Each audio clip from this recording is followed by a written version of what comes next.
আমাদের দেশের চিকিৎসা ব্যবস্থা একটা সময় আলোর পথ দেখলেও হঠাৎ করে সেখানে রাহুর প্রভাব পরিলক্ষিত হয়। একটা সময় এদেশের বিত্তবান ও সামর্থ্যবান শ্রেণী চিকিৎসার জন্য দেশের বাইরে চিকিৎসার উপর নির্ভর করলেও পরবর্তী সময়ে দেশেই বড় বড় চিকিৎসা ক্ষেত্রে দেশের বাইরের চিকিৎসা ব্যবস্থার উপর নির্ভরশীল না হয়ে দেশেই চিকিৎসা করানোতে আগ্রহী হতে থাকে।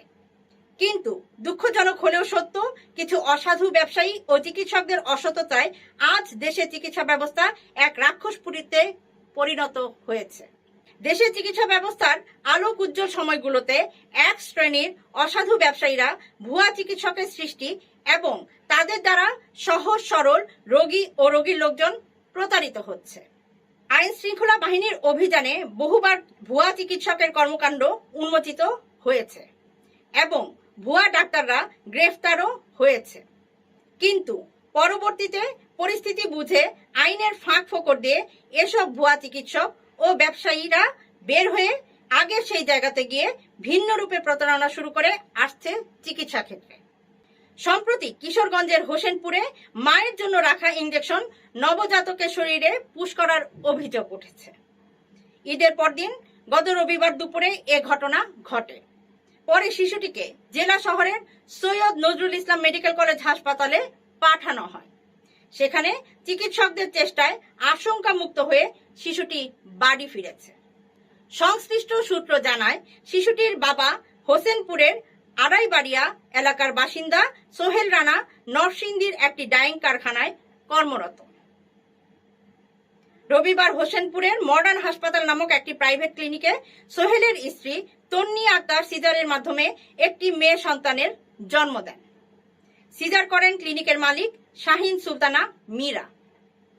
জন্মের পরই মাকে একটি এনটিডি ইঞ্জেকশন দেওয়ার কথা ছিল। ক্লিনিকের নার্স স্বপ্না আক্তার ভুল করে ইঞ্জেকশনটি মায়ের পরিবর্তে শিশু শরীরে পুশ করে দেন। বিষয়টি বুঝতে পেরে স্বজনরা উদ্বেগ প্রকাশ করতে থাকলে শিশুটিকে তৎক্ষণাৎ সৈয়দ নজরুল ইসলাম মেডিকেল কলেজ হাসপাতালে ভর্তি করানো হয়। সিজারের জন্য মা অসুস্থ থাকায় মাকে নেওয়া সম্ভব হয়নি, ফলে শিশুটিকে স্যালাইন দিয়ে বাঁচিয়ে রাখা হয়। ভুক্তভোগী শিশুর বাবা সোহেল রানা ঘটনাটি ডাক্তার তানভীর হাসান ও সিভিল সার্জন ডাক্তার অভিজিৎ শর্মাকে জানিয়েছেন।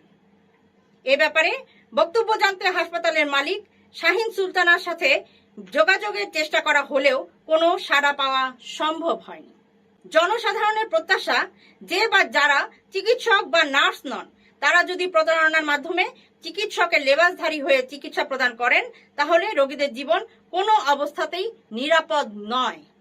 এমবিবিএস পাশ করা জাতির মেধাবী সন্তানরাই কেবল ডাক্তার পরিচয় বহন ও ডাক্তারি করবেন, এটাই যথাযথ।